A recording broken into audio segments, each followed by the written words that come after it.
ओम शांति। हर मास का बिल्कुल फिक्स है।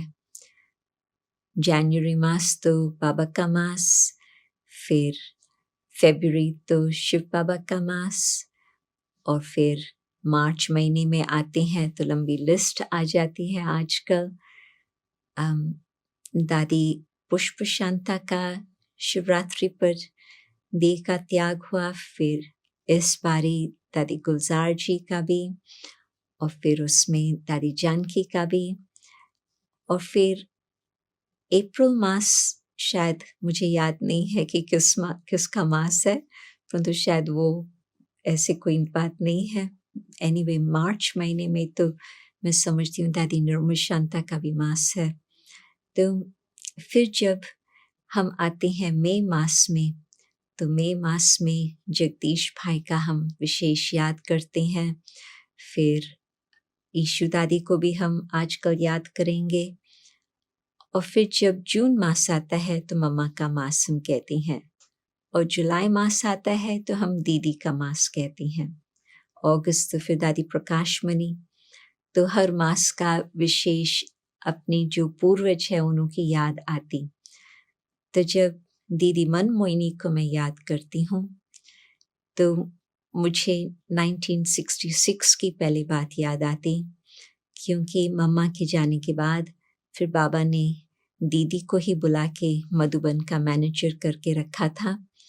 तो जब हम बाबा के साथ मुलाकात करते थे दीदी ही हाजिर होती थी, और उस समय मुझे बाबा के साथ तो दिल का प्यार था ही, परंतु मैं देखती थी कि दीदी का कितना हल्का संबंध है बाबा के साथ।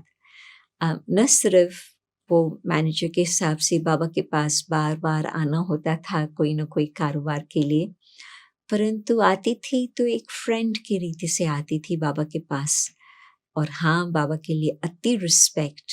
बाबा तो बाप है, टीचर है, सदगुरु है, वो भी था, परंतु एक बहुत हल्कापन भी बाबा के साथ था। और दीदी ही बाबा के साथ भोजन करती थी बाबा के कमरे में। छोटा सा टेबल, एक तरफ बाबा, दूसरी तरफ दीदी। बाबा के कमरे में ही वो छोटा सा, बिल्कुल छोटा सा टेबल होता था।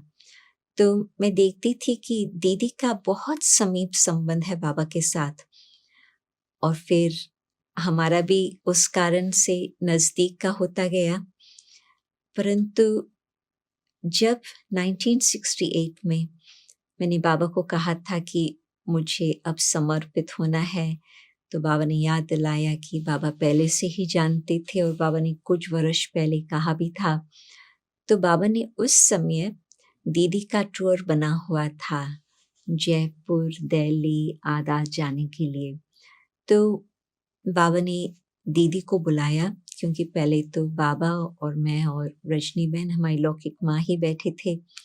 फिर दीदी को बुलाया, फिर दीदी को कहा कि दीदी, बाबा भी दीदी को दीदी ही कहते थे, तो दीदी तुम इन्हों को अपने साथ लेके जाएंगी टूर पर? तो दीदी ने कहा बड़े प्यार से हाँ, क्यों नहीं। और फिर तो वो प्रोग्राम बन गया, और बाबा ने दीदी को यही कहा था कि तुम देखो, जहाँ तुम समझती हो और बच्ची भी समझती है, फिर आप वहाँ ही उसको फिक्स करना। तो जो हमारी यात्रा शुरू हुई, रात्रि को हम करीब 9 बजे पांडव भवन से निकले, और आज तक भी मैं समझती वो 11 बजे की ट्रेन रात्रि की होती है जयपुर की। तो हम लोग नीचे आए और रात्रि का टाइम था, तो मैंने सोचा दीदी साइलेंस में बैठेंगी, दीदी को शायद कुछ रेस्ट भी करना होगा, परंतु नहीं, दीदी तब से अपनी जीवन कहानी हमें सुनाती रही, और बहुत ही सुंदर रीति से दीदी ने सब बातें स्पष्ट बताई, और ये बताया कि जब वो छोटी थी, बहुत छोटी आयु में उसकी सगाई हो गई थी, तो बचपन से ही उस व्यक्ति के साथ जैसे कि पता था कि यही भविष्य मेरा होने वाला है। और कहती थी कि हमको उस समय जो लिखा पढ़ाई कराई थी, एजुकेशन बहुत ही उस समय तो कम ही थी लड़कियों के लिए। आप सोचो, सिंध, हैदराबाद, कुछ और ज़माना था। परंतु कहती है कि हमको 3 बातों के कारण हमको पढ़ना लिखना सिखाया। क्यों? क्योंकि मुझे फिर आगे चल कर के परिवार का जो घर संभालने का बजट होगा वो मुझे देखना पड़ेगा। और दूसरा, बहुत करके उस समय जो सिंधी भाई बहन थे तो पुरुष चले जाते थे काम पर दूसरे देशों में और फिर कुछ समय के बाद लौटते थे, तो पत्र व्यवहार से ही संबंध चलता था। तो मैं अपने पति के साथ पत्र व्यवहार कर सकूं इसलिए। और तीसरा, घर में जो रोज धोबी आता था, धोबी को लिस्ट बना करके देनी होती थी क्या कपड़े लेके जाता है और क्या कपड़े ले आता है। मुझे हैरानी हुई, दीदी की इतनी तीव्र बुद्धि, दिव्य बुद्धि, लौकिक में भी वो मानते थे उसको बड़ी। और परिवार भी दीदी का बहुत ही आलीशान, बहुत बड़ा था। परंतु लड़कियों की पढ़ाई का ये 3 कारण थे। और दीदी हंसते हंसते ये कहानी मुझे सुनाती रही और फिर कहा, फिर तो मैं गोपी थी तो भगवान को देखा, फिर तो मैं उस मस्ती से गोपी ही बन गई। दीदी ने ये नहीं वर्णन किया कि उसके सामने कितनी परिस्थितियां आई, नहीं, ये एक प्यार की कहानी, मोहब्बत की कहानी ही दीदी ने सुनाई। मुझे वैसे तो कुछ तो अपने सिंधी परिवार में होने कारण कुछ तो आधी कहानियां सुनी हुई थी जो ओम मंडली की स्थापना का था, परंतु दीदी ने कुछ नहीं, बस मैं तो गोपी थी, भगवान के प्रेम में मस्तानी, तो बस मैं बिल्कुल समर्पित हो गई।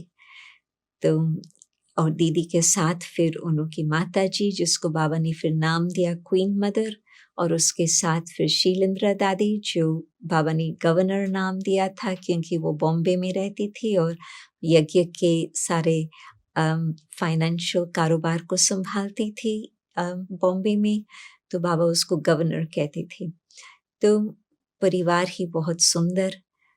परंतु उस ट्रैवल में दीदी कौन है, मुझे कुछ झलक नजर आई। एक तो दीदी बिल्कुल अथक, हम सवेरे पहुंचे 4 बजे और दीदी की उस समय भी बड़ी आयु थी, परंतु दीदी जल्दी में ही तैयार होकर के फिर क्लास में गई। मैंने सोचा कि दीदी थोड़ा रेस्ट करेंगी, नहीं, दीदी तैयार होकर के सीधा ही क्लास में आई। और फिर एक तो वो देखा, और फिर दिन भर दीदी टीचर से मिली और लोगों से, कुछ विशेष लोग थे उन्होंने मिली। तो दीदी की अथक सेवा और लगन से एक एक को बाबा के नजदीक खींचना, वो दीदी का देखा। दिल्ली में भी पहुंचे, फिर वहां भी दीदी का ऐसे ही टाइम टेबल। और दीदी ने ही इशारा दिया था कि बाबा कुमारियों की ट्रेनिंग आबू में ही हो, कहीं और जगह न हो।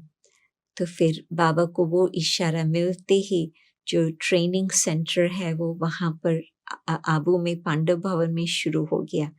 नहीं तो बाबा पहले सोचते थे कि शायद दिल्ली में हो, किसी और जगह पर हो, परंतु दीदी का इशारा बाबा के प्रति और बाबा का बिल्कुल कान वजीर, बाबा को इशारा मिले, बाबा समझ जाए सारी बैकग्राउंड, दीदी को समझाने की भी जरूरत नहीं, दोनों का इतना ही नजदीक का समीप का संबंध था।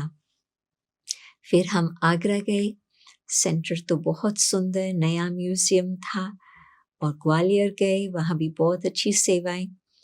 परंतु उसमें एक कहानी याद आती है ग्वालियर की। फिर तो बाद में दीदी ने मुझे आगरा में ही फिक्स किया, परंतु दीदी की वो कहानी याद आती है। एक बहुत अच्छी माता नई नई निकली थी, वो आई थी वहां पर, और उसके चेन में एक गुरु का लॉकेट था। तो उसने दीदी को कहा कि मैं बाबा को मानती हूँ, शिव बाबा, ब्रह्मा बाबा, ज्ञान भी बहुत ही सुंदर लगता, परंतु मेरा मन नहीं मानता कि ये मैं लॉकेट निकालूं।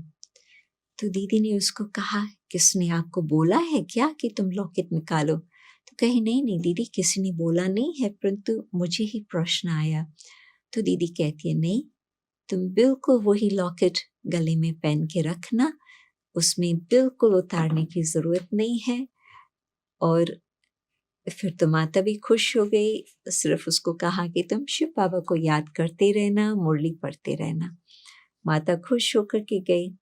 फिर दीदी मुझे देखा और कहा, मैंने देखा है ना, बाबा कभी भी किसकी किसी में भी भावना होती बाबा नहीं तोड़ता।